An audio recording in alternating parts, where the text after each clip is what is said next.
even if I can like have an easier, stronger spiritual connection through not eating enough, I'm like, that is not good for me. Absolutely. And it's like, okay, what is healing? Is healing having a blasted open spiritual experience, but also having panic attacks? Like, Yes. I don't know. Like, right? It's like I really valued that. I really was like, oh, I'm getting the downloads and I feel so clear and open and da da da, but that's not sustainable. And as I've nourished myself, mineralized, replenished, my body moves slower. I am so much more clear in my day-to-day life. Again, there's like a physiological foundation that we need to be in these bodies. And like, I feel like I've truly healed, quote unquote, when I've been able to feel safe and solid in my body, when I've been able to slow down, like I'm content in this present moment. I'm not striving to like always learn and take like 3,000 programs and invest all this money to travel all around the world to have these like massive peak experiences. Like I did all that and it was really fun, but I was not grounded. I was overwhelmed. I was anxious. I felt confused a lot of the time. I was like untethered from like the pace that my body needs to go at. Welcome to the Embodied Mystic podcast, where we explore the path of feminine awakening and luscious womanhood. Together we'll be diving into topics like sacred sexuality, feminine embodiment, spiritual healing, and soulful relationships. I'm your host, Tamara Fael, tantric mentor and Aries hype girl, here to guide you back to the temple of your body and fall in love with being a woman. I look forward to journeying together. Hello, my love, and welcome to the Embodied Mystic podcast. Welcome back if this isn't your first time. My name is Tamara Fael, and I'm a sacred sexuality coach, tantric mentor, feminine embodiment guide, breath worker, body worker, all the things. And this is the place to be if you love spirituality, divine femininity, and all the good stuff. As I was like kind of planning this intro a little bit and just like sitting down with it all, I realized that this is actually gonna be the Christmas episode, which I love. It was totally unintentional, but it actually fits so well. And I really hope that this episode will encourage you to just really enjoy all the yummy family-made food, if that's how you're celebrating, and to just relax around eating more. As I know this is a time of year where we, feel like we're overindulging, but as Sena will share in this episode, actually many of us women are under-eating. So I really hope that this episode can give you a new kind of positive reframe, and if food is something that you struggle with, I hope that it can allow you to breathe a little bit easier over this festive season where there is often just so much good food and it can bring up some conflicting emotions. So I just wanted to take this moment to wish you, dear listener, the merriest of Christmases, however you are celebrating this year. I can't believe that 2023 is almost done. It means that this podcast is almost a year old, which is just so exciting. And whether you've been here from the very start or this is your first episode, I just want to thank you so much for choosing to tune in and learn and grow together on this crazy journey that's life. I just wanted to let you know about the episode schedule for the next few weeks. Episodes are going to continue as usual, so we'll have the weekly episode continuing through the festive season and into the new year. I was so excited to chat with Sena for this episode, and it was just such a fun conversation. I first came across Sena, I feel like maybe 6 or 7 months ago. She posted something on Instagram, and it was to the tune of this episode title, something like, do you need more healing? Do you need more catharsis? Or do you really just need a steak? And it really hit me because it was at this time in my life where I was really grounding down, really focusing on like rooting, grounding, creating stability and security for myself. And it actually just amazingly coincided with me also deciding to choose a more animal-based diet. And I just experienced how deeply supportive it was for me. And at the same time, what I also found supportive was just taking a little step back from the spiritual merry-go-round.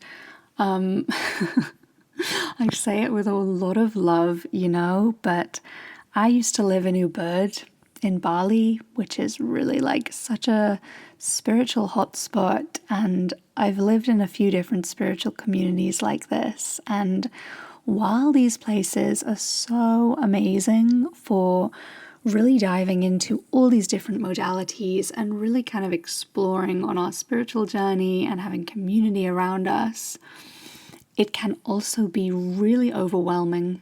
So I was just intrigued when I saw this post. I started following Sena, and I've just really, really enjoyed what she's had to share, and I couldn't wait to get her on the podcast. I want to give a little warning, and I mean, you can probably tell from this from the title, but I feel like this episode is gonna expand, confront, and most likely press some buttons, because we really do cover quite a lot of stuff that's really commonplace in the spiritual community. And yeah, there might be some button pressing going on, but I really want to share that it's done in full love and for the purpose of sharing real and authentic experiences and information, which both Sena and I have lived through. We definitely challenge some popular spiritual beliefs around food, and Sena introduces pro-metabolic lifestyle and how we can have sustainable, radiant health. Sena Maria supports women to embrace a nourished, resilient, and radiantly healthy state. As a remineralizer and wellness explorer, she uses mineral nutritional balancing to rebuild our mineral heritage and help us return to the simple, natural joy of being alive. Let's dive in. Sena, welcome to the Embodied Mystic podcast. I'm so happy that we've finally found the time and we've got together to have this conversation all about pro-metabolic food and remineralizing and healing our female bodies. Thank you for being here. Thank you for having me. I'm so excited. Oh my gosh. So we were just kind of saying, like, this is such an important conversation to have, I feel, especially in the spiritual community. There are like certain ways of eating that I've personally found are really celebrated, and then other ways that are less so, and there can really be a lot of judgment. Mm-hmm. Absolutely. Yeah, that reminds me of kind of when I first started on a spiritual path. It was in a yoga teacher training. I did my first 200-hour yoga teacher training, I don't know, 8 years ago now or something. And one of our assignments, the founder of the yoga school, who is amazing, absolutely love her, and very devout vegan. And one of our assignments, like actual homework assignments, it was for ahimsa, which is nonviolence, and we were learning about that, and we were assigned to not eat, to go vegetarian for a week. And that actually started many of us, including me, onto, that was the only time I was vegetarian in my life. And I ended up being vegetarian for like 2 to 3 years after that, because I just was like, oh, I'm starting this and I might as well keep going. And obviously this is the path of, a more spiritual path, X, Y, and Z.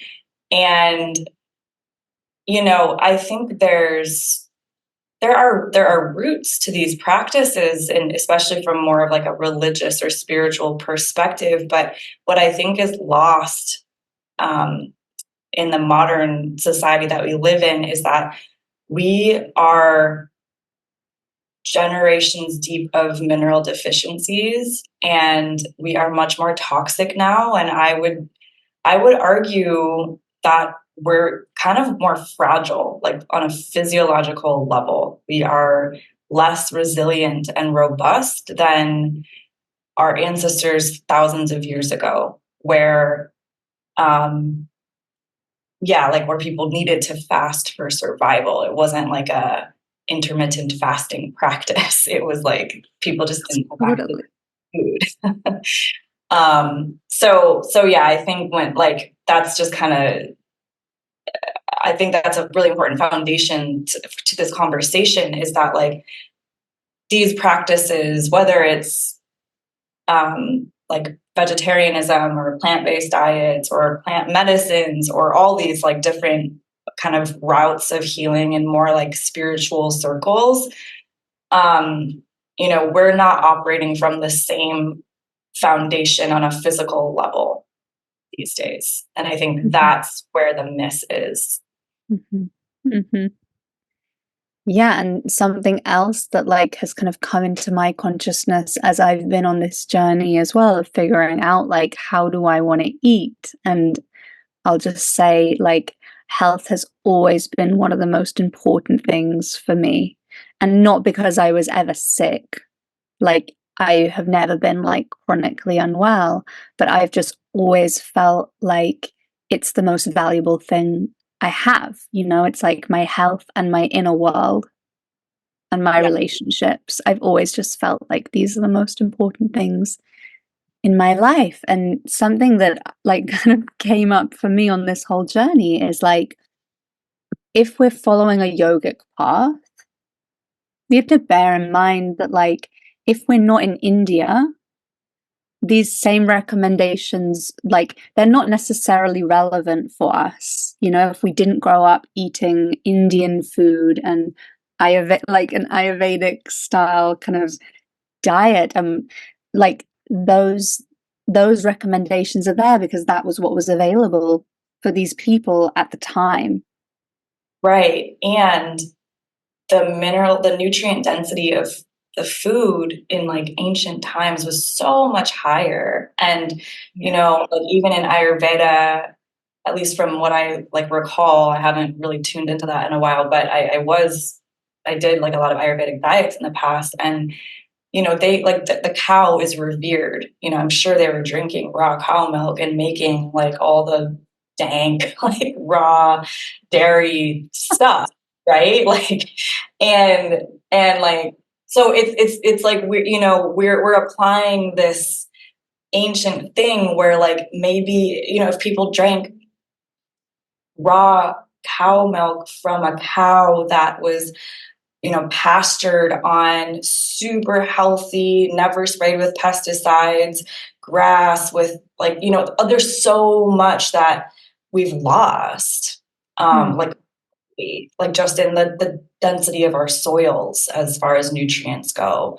And it's like the whole ecosystem. It's like the soil grows the grass that the cows graze on. So then the cows become less nutrient dense. There's a whole chain of events that, I feel like it's lost in this conversation. And so, back to your point, it's like we're trying to apply these like older practices that worked for those peoples to a modern kind of like quote unquote Western, human that like eating a plant-based diet of processed foods is not the same as like I don't know, making your own tofu from soybeans that you grew with like organically grown practices. Like they're very, very different.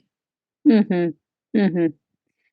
Totally. And I feel like this point about like the earth being in a very different place and like just yeah, it's like the how do you say it? It's like the foods that we're eating are not the same as the foods that our ancestors were eating. And this is something, I mean, this is one of the things that I really wish more people understood.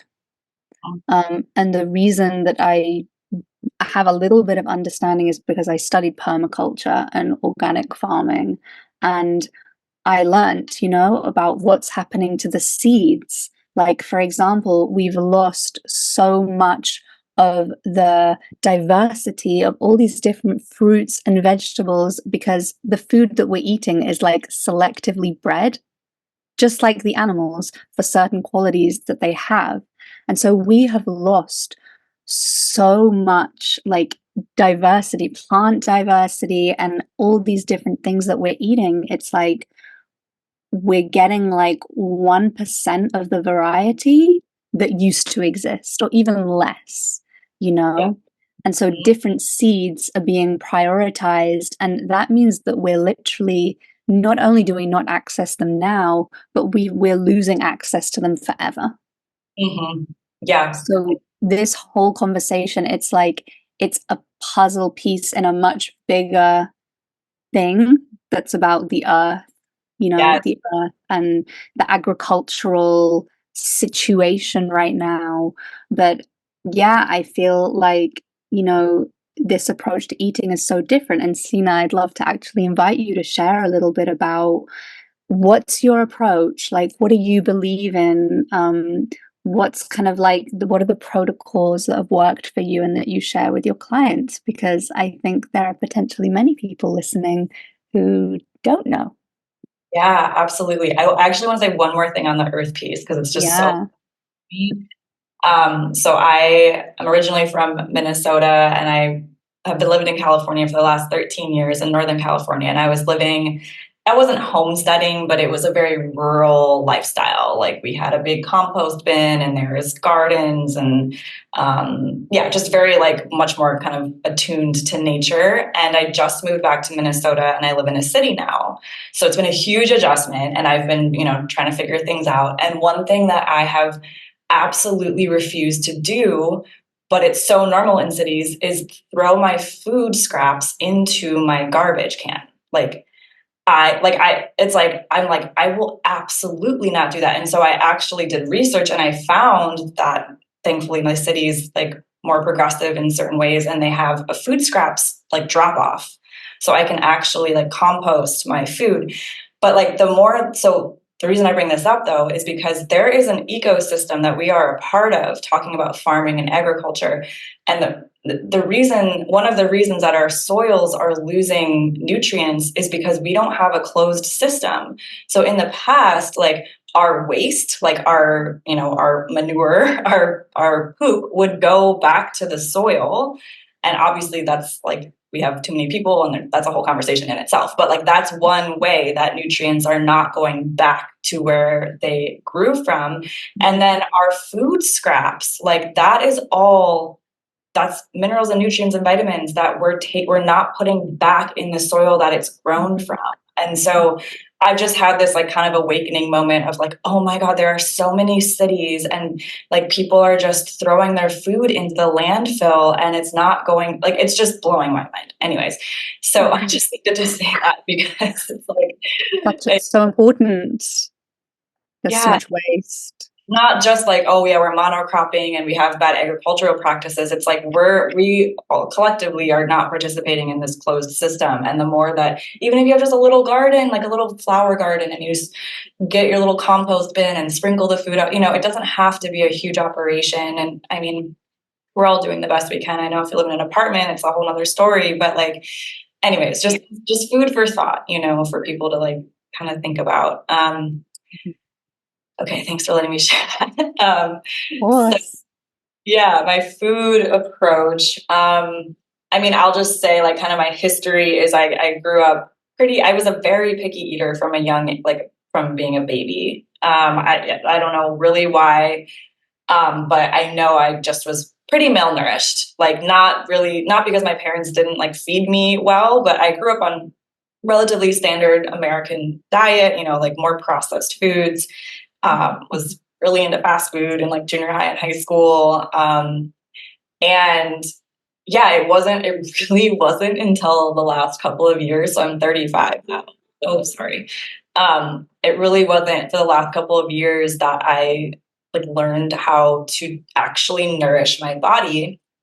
And the kind of the approach that I take is I do take some elements of pro-metabolic, which is a lifestyle kind of, created by Dr. Ray Peat, that's essentially focused on a healthy metabolism. So if you think of our metabolism as like how well our body is able to create energy and eliminate toxins. So a functioning metabolism is like a well-functioning metabolism is like you have a healthy libido, you have a healthy digestive system, you have a healthy appetite, your mood is pretty stable, you have sustained energy throughout the day, your periods are pretty solid, like you're not having crazy bad PMS, your hair is nice, your like nails are nice, your body's a warm-ish temperature, you're not cold all the time, you sleep well.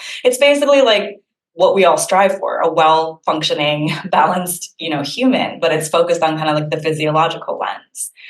And so this lifestyle, it's not just food focused, but a big part of it is eating to support your metabolism, eating to support your adrenals and your thyroid and your liver. And there's a big focus on protein. There's a big focus on whole foods. Obviously, I'm a big proponent of organically grown, even if it's not certified, but as long as it's, I don't want pesticides in my foods.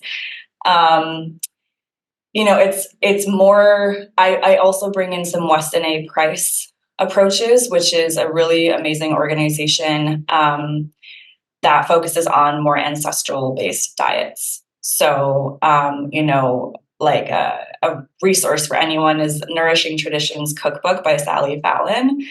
So good. And it's talking about like making stews and the importance of bone broths and just kind of bringing in these like slower, more traditional cooking methods, because those methods get the most, like they make the nutrients most bioavailable or absorbable to our bodies.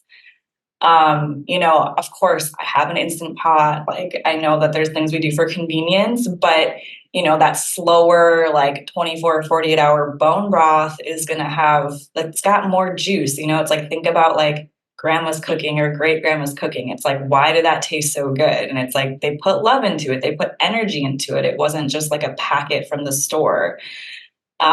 So yeah, I those are some of the like lineages I would say that I pulled from, but like zooming out when I work with clients, I really try and actually like uh help women release attachments to a certain diet or approach, and encourage them to find a way to not be scared of food, to not be scared of meat or animal based products or dairy or butter, because those are superfoods. Those have the most nutrients. Dairy is a superfood. It has equal amounts of carbs, protein, and fat. It's the only food that has all three of the macronutrients that we need in it.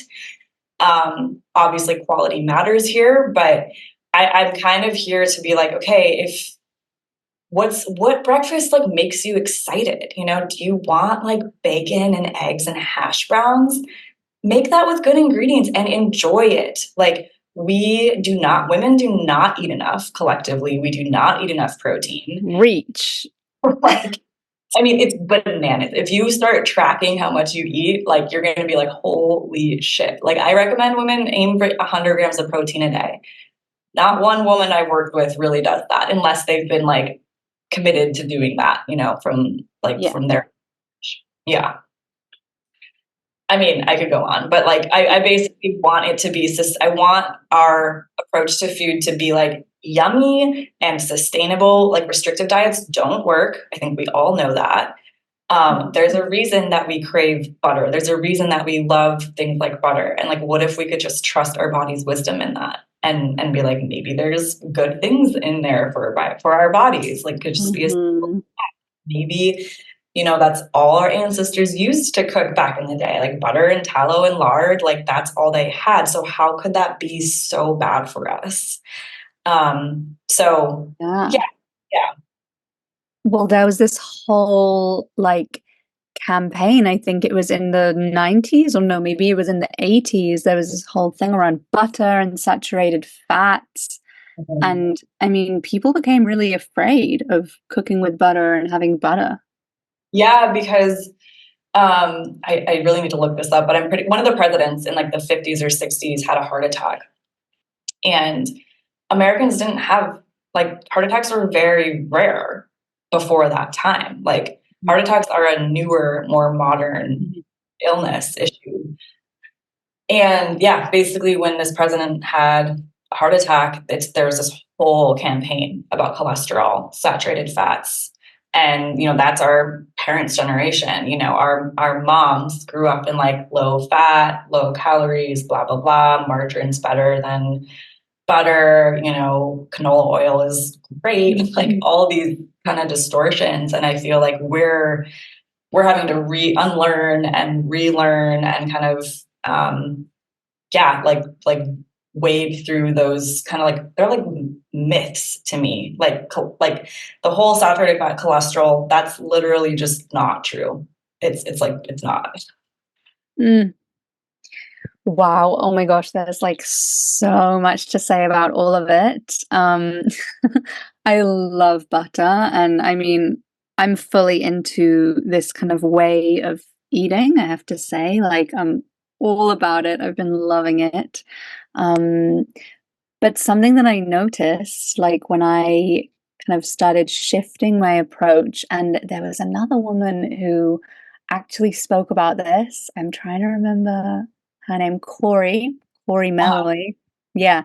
So I was kind of following her and I took one of her programs, and something she actually said is like, be aware, like when you're moving into kind of this lifestyle, this way of eating, this way of being, not to be, like not to go into it so intensely and make such a 180 switch, because that is like part of the problem, that we just like shift our attention onto something so wholeheartedly and just believe that if we go full throttle, that that's going to be the answer. And it's like, I'm really curious to hear like what you have to say about this, particularly in relation to like the spiritual community and like why we jump from like one modality to another, and it's like something becomes trendy. And maybe it's not just the spiritual community, actually, maybe this is just like culture and society at large, that like we love a trend.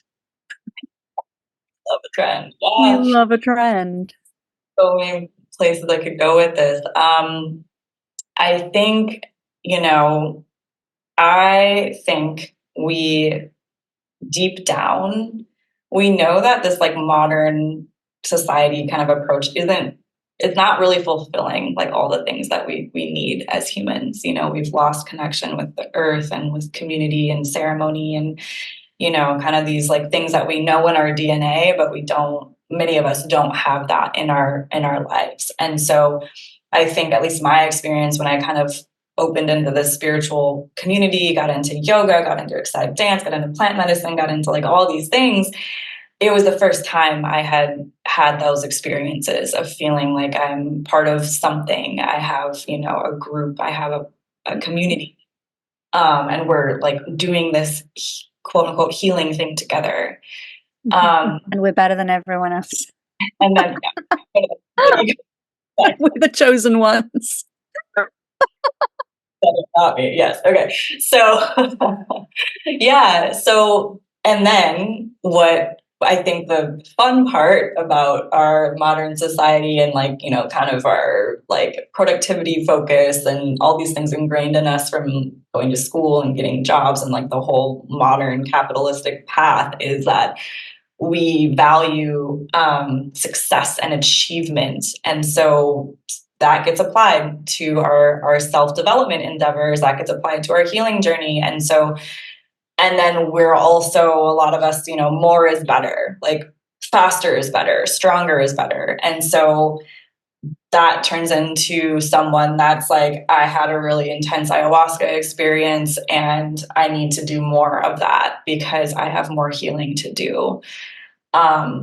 I need to be the best raw vegan on the planet so that I can, you know, prove to myself and whatever, you know, like we have these mentalities of like, we just have to go, it's all or nothing. We don't take our time. We don't know how to slow down. And I will say a huge learning that I had on this was that if we're not nourished, if our cells feel scarce, if our cells like don't have the minerals that they need, the nutrients that they need, our body is gonna basically be in like a survival mode. And so we're grasping for something to fill that like actual physiological void in our bodies. So, you know, like I had a client that she was like, I have sugar addiction. Like I just like need sugar all the time and I have a sugar problem. And I'm like, okay, well, tell me about what you eat. She was doing a 1,200 a day calorie diet. And I'm like, okay, so, and just for context, like women should be eating at least 2,000 calories a day, but if not more, like 1,200 calories a day is like a starvation diet, essentially. And can I just ask, like, so that people who don't know exactly how many calories something is, like, what would that look like as a meal, for example? Like a 1,200, like a, like what would a typical meal be? And would it be like 2 meals a day or like? I mean, I don't even know. I think like, I mean, I would say like, yeah, maybe it's like eating 2 mediocre meals a day. Like, it depends on eating, but I would feel like that's maybe an easy way to think about it is like if you're only eating 2 meals a day, you're definitely not getting like probably more than 1,500 calories, like max. Yeah, and it's like how many of us have done that? A lot. Well, so many. And I mean, when you say this, it just makes me I'm confronted by this so often with my friends, especially my friends who are like not really living and eating in this kind of way.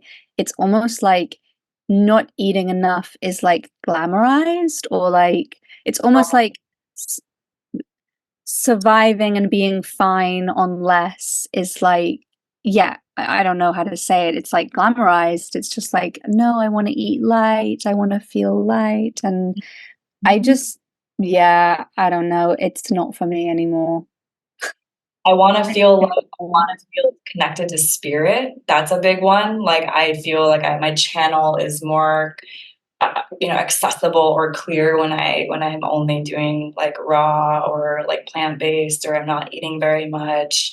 And like my argument with that is like that's because your spirit is leaving your body because it's like not a safe place to be. So like, yeah, you feel more connected to spirit, but at what cost?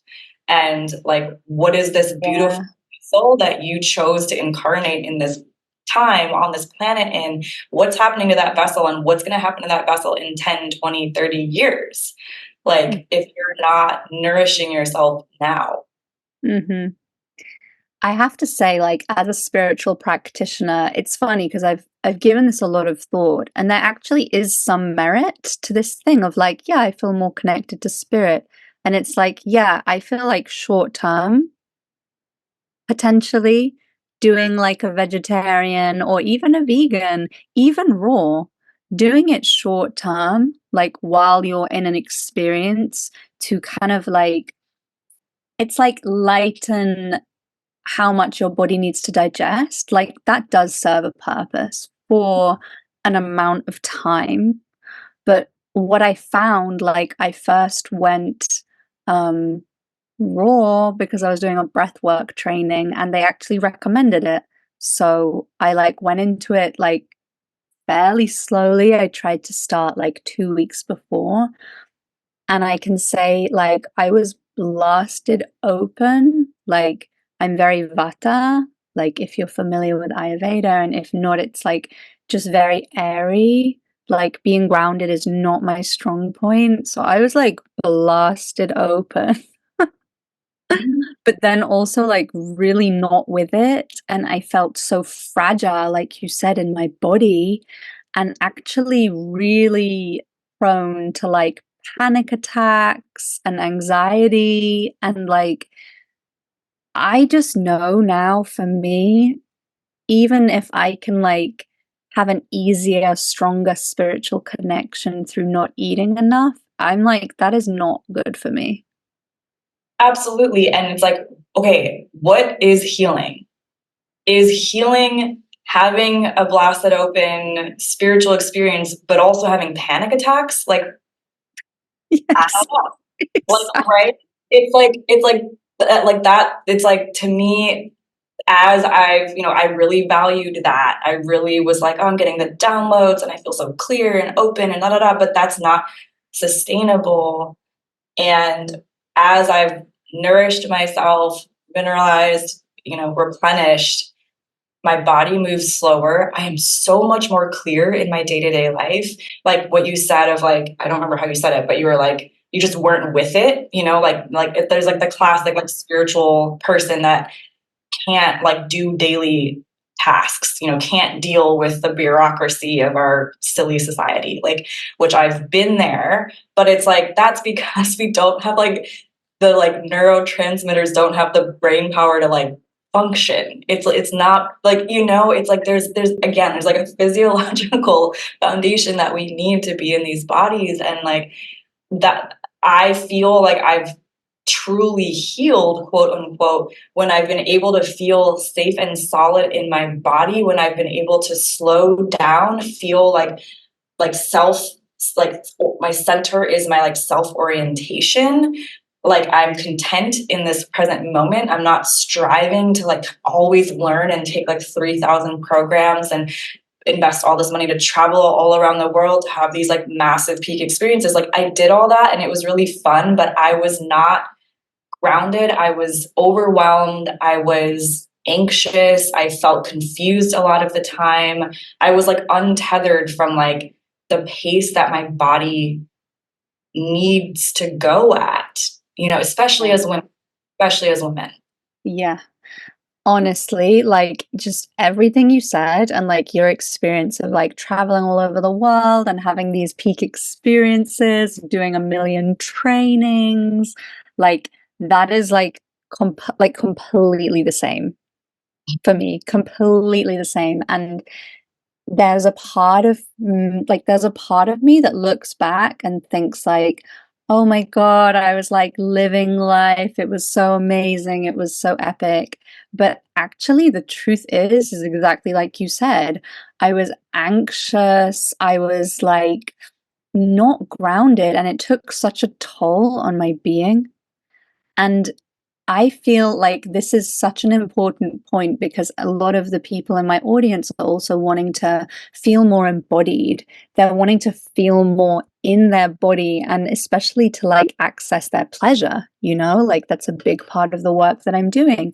But the thing is like to feel actually safe to be in our body, it's like we've got to take care of the body. Yeah. And the truth is that the diets that are promoted in some spaces in the spiritual community, like I would say actually the majority, it actually isn't the best for everyone. And I think we all need to have our own journey of like really asking ourselves, like, is this working for me? Or is this just what I think is the most healthy based on what everyone else is doing? 100%. And I mean, and it comes to like, we just have lost touch with this basic, like, we need protein to like, Yeah. what we And it's need. not tofu. Our body is built off of protein. Like this is like food is the fuel for our cells, for our amino acids. Like it's like that connection is so lost where I'm like, if you're not eating enough, what is your body going to run off of? It's going to eat its own tissues.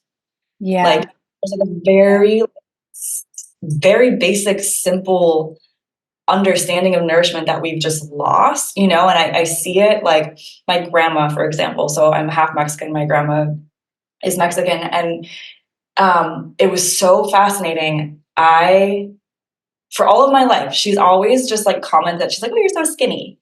Like not in like a mean way, but just like she would just kind of like make a comment. And last year when I came home for Christmas, I was like, I had been like re-mineralizing and replenishing for like a year. And I probably put on like, I don't know, let's say 10 pounds. And that's actually one thing, one of the nutritionists that I worked with, Wild Lions Wellness, for anyone out there, she's amazing to follow on Instagram. She says that most women need, like their bodies naturally should be like 10 to 15 pounds heavier than what they think they should be or what they want to be. Totally. And yeah, and that's like a whole nother conversation. But so I like came home and my grandma, like the first thing she said, she was like, oh, you look so healthy. And it like really hit me in my heart. Like I was like, oh my God, like this whole time she could see that I wasn't nourished well and I just didn't get it. And then when she like noticed that like my face was fuller, I'm actually really skinny in this moment because I just moved and I'm stressed out. So like I feel like I need to actually gain more weight. But anyways, yeah, like it was this moment of like grandmother's wisdom. You know, she hasn't been indoctrinated with like all the Vogue magazines and all the like crazy stuff we get exposed to as women and that we now think is normal. But like in ancient societies around the world, like being fertile is a sign of health and abundance. And a fertile body is a juicier body, a plumper body, usually, like, you know, obviously within some sort of balance. But yeah, it's like we have gotten so far from that. And especially as women, it's like, sure, okay, breathwork training, men are going to be more able to do a fast, a raw diet, whatever. Like they're more capable, their bodies are designed in a different way than women's. And so women are much more sensitive. And that's another thing. It's like, if you're doing these trainings and they're led by men, like take that into account. A lot of the research on fasting is done on men in labs, like by men. So, you know, there's so many different, like women have different needs. And I would argue a little more nourished. Mm-hmm. Yeah, I mean, I so agree with this. And I just want to also like say, you know, because I think this is really important. It's like all of us naturally have the weight that is most healthy for us. And it's not about our body type, you know, it's about what's the right and it's like, what's the healthiest weight for us. And for me, when I started to drink raw milk every day and have more meat and just start incorporating dairy again, I really put on weight. And I hadn't seen myself like that for so many years. And I'm really small. Like, I'm a small woman. I don't weigh very much. And so it was like me going from being very, very tiny to actually like being much more like curvy and voluptuous, you know? And it can be like, it's tricky. Like, it's not easy for all women to go through that, especially, you know, and I wanted to say, and I'm curious what you have to say about this as well, Sena, is like, from being in the spiritual community, I really sensed that there were a lot of kind of like overt eating disorders actually that were going on, and they were kind of being disguised through this like, you know, detoxing and juice fasting and yeah, just like all of it. And, you know, I really don't want to generalize because obviously we really got to be careful not to do that. And I also don't want to offend people, like, but I do want to say it how I saw it. I think that, you know, what I learned about food from having many different kind of eating disorders is that food is such an easy thing for us to control. And it's a way that we control also how we look. And us as women, especially if we grew up anywhere near the 90s, we have deprogramming to do around having weight. Yeah, I love that you said that, and I think I echo, like, if this is anyone out there, like, it's okay. I've been there, you've been there. Like, there's nothing wrong with you, and this is a moment or like an invitation or an opportunity to like get really freaking honest with yourself, because it's so true. Like, we convince ourselves that this is the superior way to live. But in reality, we're restricting our beautiful, amazing bodies of what they need. And it's like, okay, if you want to, like, I feel like we all want to be like happy, right? We all want to be like carefree. We want to live like a full, expanded, expressed life and feel content.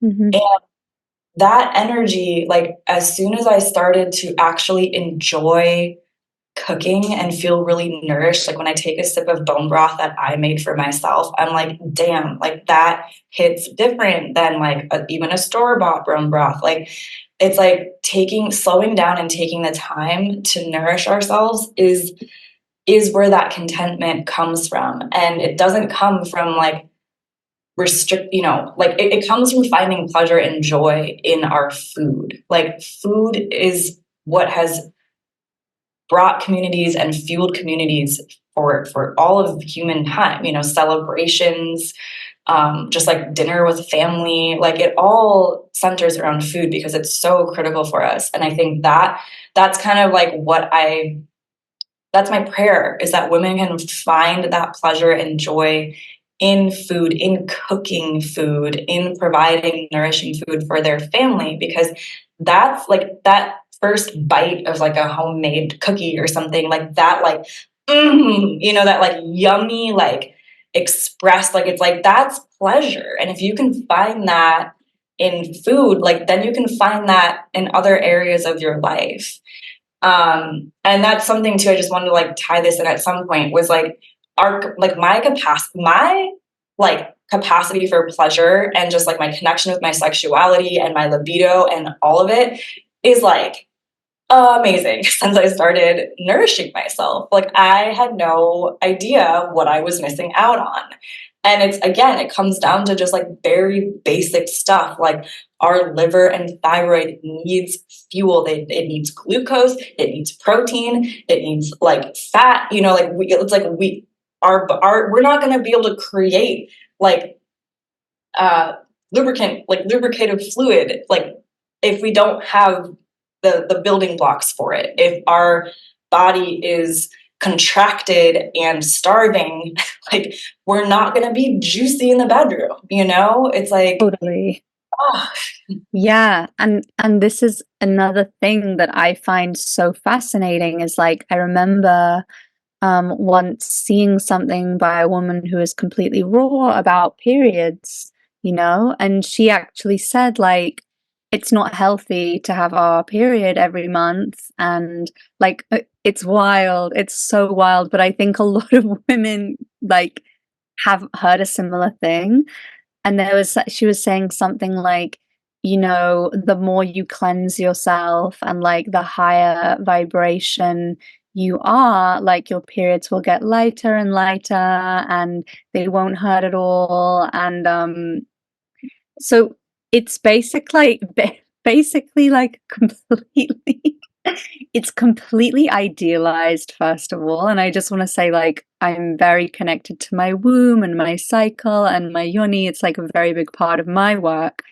And I can say, like, having really painful periods is not healthy, but not having it at all is a sign that basically the body, like, literally doesn't have the sustenance and the resources for you to ovulate and for you to be fertile. And that's why people lose their periods. Like, we need periods if we want to have babies. And even if we don't want to have babies, it's a symbol of fertility.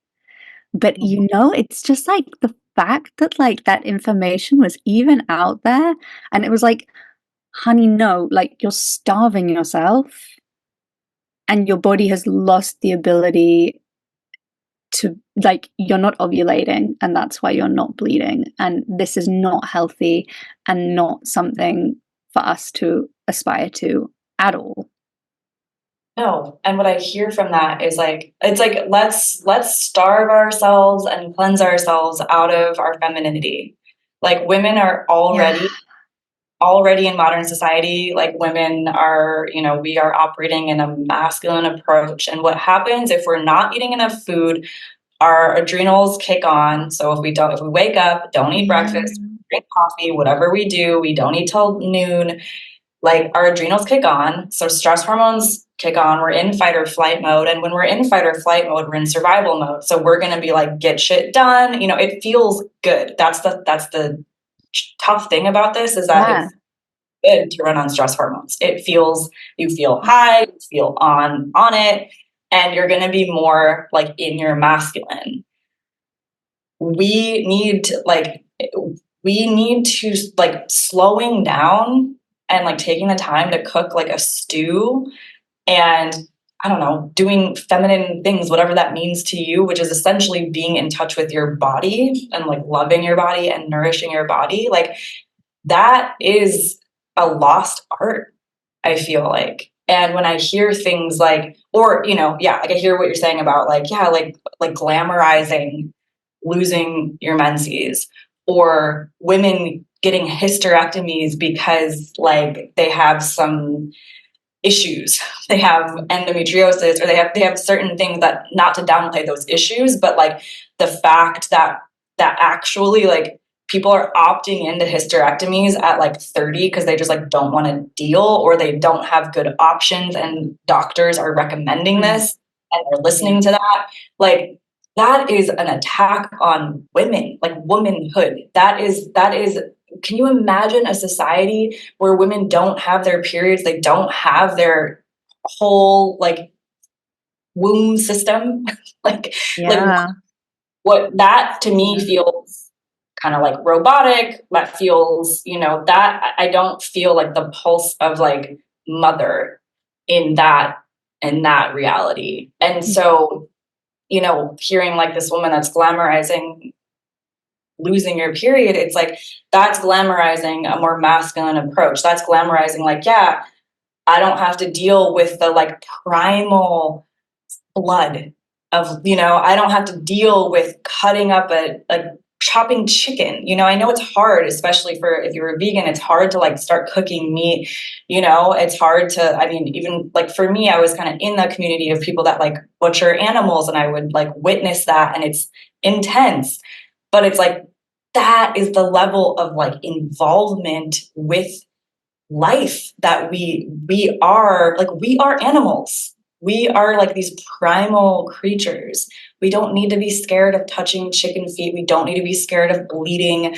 We don't need to be scared of like these, things that I like can be uncomfortable, but that there's something that's like, I don't know how to say it, but it's like integral, I think, to our human nature to like get into that like down and dirty, like reality of being human, like we poop, we pee, like we give birth, it's messy, like there's mess, and we can't sterilize and we can't detox and cleanse that away.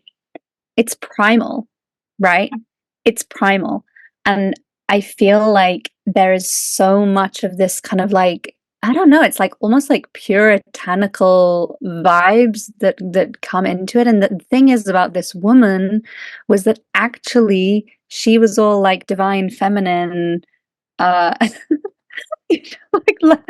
divine feminine, love your body, like water priestess thing, but it was really unhealthy in my opinion. And like I don't want to trash talk this woman, but it wasn't healthy. And something actually that I observed in myself was that when I started eating raw, and that didn't last for very long because it was really not right for me, but when I started kind of doing more of like the juicing and I went vegan and gluten free and all of it, I couldn't get it out of my mind for a really long time. It's like I just had this feeling that this was like a just more clean, more pure way of eating. And it was like in my mind, I just saw like the rainbow of all the vegetables and the fruits. And I was like, it's so clean and so pure. And like, I'm going to be so clean and so pure if this is how I eat. And there is like, I think we just need to be like aware of those moments that happen in our mind when like we think something is more clean and more pure. And I also actually want to play devil's advocate just a little bit and also apply this to like the approach that we're talking about, and like you were sharing before about pleasure and enjoying our food and not having anxiety around our food. And I just want to say really transparently, it's like this has been a big part of my journey. And you were saying as well, Sena, like you were very picky. I was also very picky. So whenever I start to get a little bit like obsessive about what I'm eating and I start to feel restricted and I'm like, I can't eat this and I can't eat this and it has to be organic or it has to be grass fed or it has to like when there is this pressure that something has to be a certain way, like actually, I would say that this is a thing to look out for, especially for myself, because that's the energy for me that isolates myself and I exclude myself, from being able to take part and being able to eat the food that's being offered. And so, yeah, it's like I really have to look out for that kind of like more orthorexic kind of tendency. And I feel like this is very popular as well in the spiritual community. And for anyone who's not familiar with that term, orthorexia is like having an eating disorder, but it's around being obsessive around like health, and how healthy something is and how good for us something is. So I just really wanted to like put that piece in as well. It's like so easy for us to go from one end of the spectrum to another. Absolutely. Absolutely. I'm so glad you named that. And it's pervasive. I mean, it is pervasive in like any sort of community centered around health. Like, I mean, yeah, I've experienced it hardcore. And now I'm kind of leaning into this like 80-20 of like, going to do my best. I don't live in Northern California, which is like probably the best access to food in the whole world, in my opinion. Like as far as like grass fed, like all that you'd ever want. And like now I'm in a city in the Midwest, and it's like I don't have that same level of access. But am I gonna like freak out about it every time I eat like a non-organic hamburger or something? It's like obviously I don't lean into that. I don't do that every day. I don't do that every week. But like I'm also a resilient, strong, capable human being in my body. I do so much to care for my body and I trust in my body, right? Mm-hmm. Yeah, that orthorexia piece is really big. And the other thing I wanted to say is like, I think it's kind of a layer of orthorexia is like this fear of being dirty, being toxic, this fear of taking something in that could poison us. And the like script I want to flip on cleansing and detoxing is that our body needs energy to actually detox. Like our body is so intelligent and so multidimensional, and it definitely knows how to detox. It knows how to cleanse things out. That's, we eliminate through our sweat, our hair, our urine, our bowel movements. Like our body is always cleansing us. But when we don't have enough energy, we don't have enough reserves, our body puts the detoxification functions on the back burner because it's just trying to keep us alive and surviving. So what I do with women when I do hair tissue mineral analysis and I give very specific mineral protocols and also, focus on getting enough nourishment in the body from food, we see like most of the time not most of the time, often we see that like metals, heavy metals, for example, are low, meaning that this person is not eliminating heavy metals, meaning the body is holding on to these metals. And then as we continue to increase the vitality of the system to actually like improve the metabolism, like speed it up if it's slow, for example, in a gentle, like sustainable way, over time, the body will start to eliminate more metals. We'll see those metal levels rise as they're coming out in the hair. So that's just like a very like concrete example of like, we need energy to cleanse. We don't have to starve ourselves and then force a cleanse on our body. Like our body knows how to do that. And that kind of comes back to like femininity and like trusting. Like women know how powerful our bodies are. Like we create life inside of these vessels. Like our intuition is like a gift, you know, like we can sense the power of our bodies. And so like we don't actually have to like do so much. I mean, we do have to do things. We live in a pretty toxic, like we grew up, a lot of us on like toxic processed foods. Like we definitely needed to live, I believe like we need to live a certain lifestyle to really kind of give our bodies what they need and help our bodies like make sure that they're operating efficiently and properly. But we also don't need to like do so much, you know, we don't need to restrict or like force anything on our bodies. Like our bodies know what to do. They just need the foundational fuel to do it. Cool. Maybe we can talk about like, yeah, just like the nervous system and food and like how food impacts the nervous system, because I feel like nervous system work is really trendy at the moment. It's having a little moment in the spiritual communities for good reason. Like it's a great thing. But I feel like the connection between food and the nervous system is so fascinating and so important. Yeah, it's so important. I was just, I had another conversation with a woman, Lisa, recently, and she brought up the window of tolerance, which is basically like, I view it as like, what's our capacity? What is my capacity to like be in a stressful situation and not freak out, not collapse, not just, you know, perfect example. Like I moved states. I made a huge life change after 13 years. I also was launching this group program at the same time, just how it happened. You know, like so much was happening all at once. And I was literally watching myself, like from like observing myself. And I was like, I cannot believe how well I'm showing up for this right now.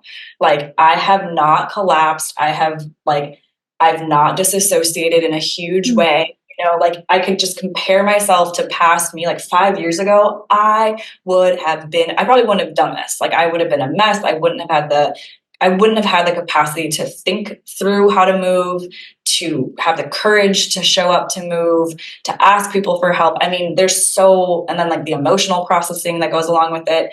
There's so much. And so I think we all know what it's like to like not to be stretched thin, to not have capacity, to be hyper reactive, to be just like irritable, to snap at our loved ones, like that kind of thing. And so when we talk about nervous system regulation, I mean, this is where, you know, spiritual practices like breath work and yoga and like moving our body, embodiment practices like meditation, super helpful because it teaches our body, it helps us shift into parasympathetic and teaches our body to be calm.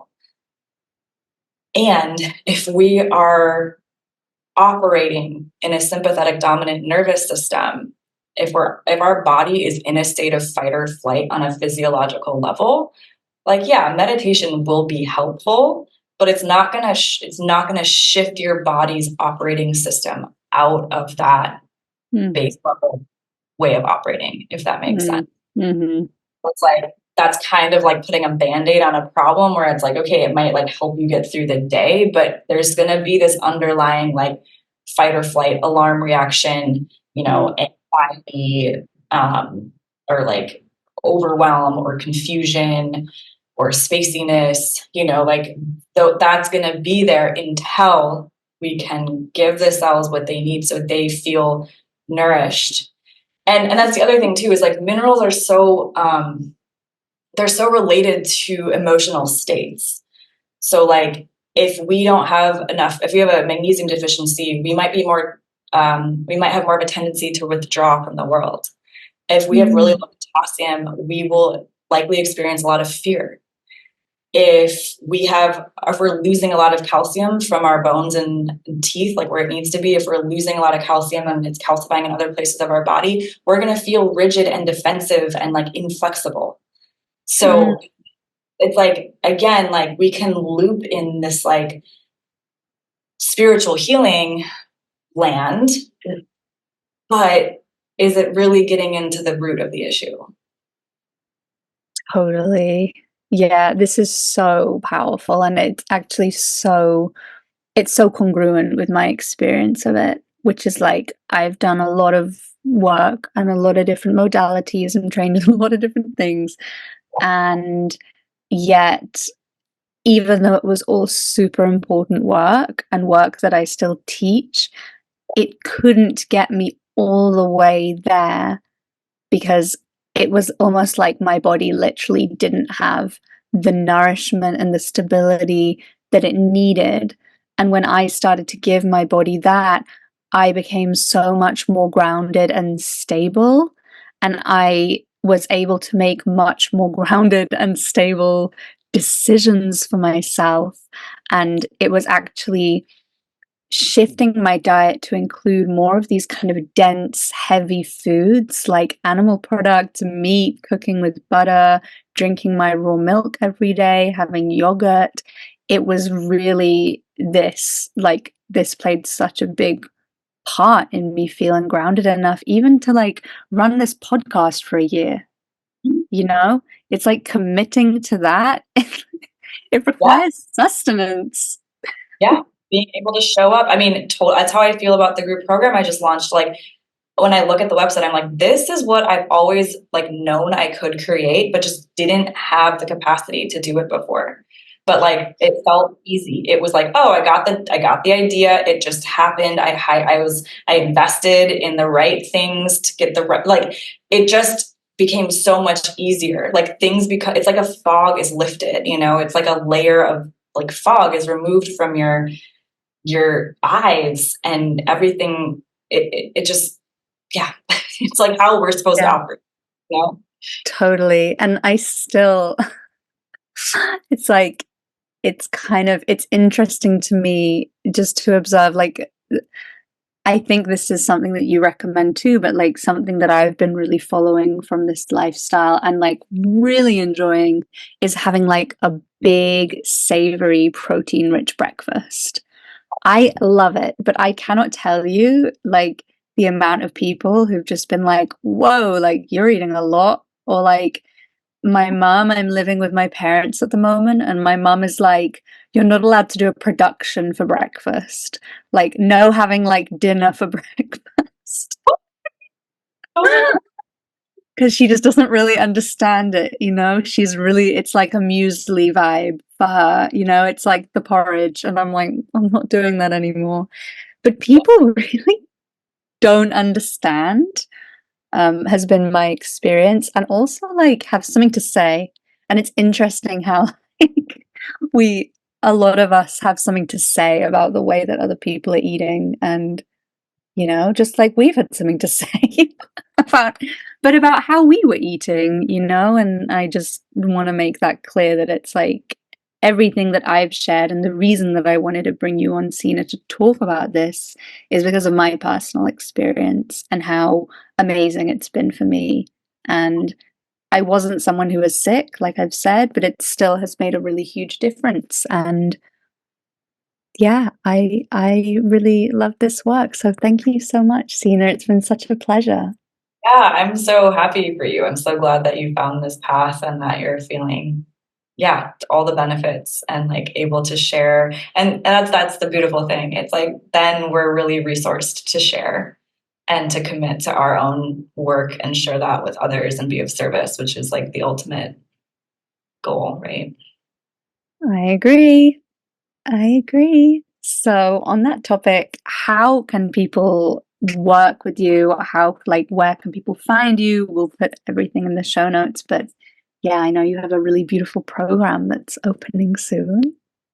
So my group program called Radiantly Nourished, it's a 12-month mineral balancing membership that starts in January 8th. So As of now, we have 6 spots left. We have an amazing group of women coming together. I'm super excited about it. And the whole design of the program is around a slow health approach. It's around like, instead of jumping from thing to thing, from practitioner to practitioner, what if we commit to something for a year and have a group of women going through it together? It includes 3 one-on-one consultations with me with a hair tissue mineral analysis. So we actually retest 3 times throughout the year to see, how is this protocol working? How are your minerals balancing? What's happening with your metals? That's why I love this approach, because we're getting like some actual data, and then we're shifting protocols based on what your body is showing us. And then we also have monthly group calls. And that's to really help us stay engaged, to help, women, we need connection, we need community. If people are like, I feel really off, I don't like this, I'm having a hard time, like, we're going to all be in that together and talk through it together. So that's, again, starting January 8th. You can find me on Instagram at Sena _Maria, and Sena is Sena, and then also sena-maria.com is my website. Yay! Oh my gosh, I love that you're doing it like as a membership, and that there's testing and that you retest. I think that's so powerful. Yeah, I'm excited about it. Yay! Thank you so much for having me. This is such a good conversation. Oh, yeah, I'm really, really excited to share it. It will come out next week, in a week. Great. Thank you. Yeah. Yay. It's been so wonderful connecting. I feel really happy. I'm like, yay. I know. Friend. Yeah. Stay in touch. Totally. And I hope everything settles in perfectly with your move. I hope your kitties are going to be happy and like frolicking outside soon enough. Yeah. Thank you so much, love. Enjoy your moon. I hope it's sweet. Thank you. Have such a beautiful day and festive season. Yeah. Happy holidays. Bye, lovely. Sure.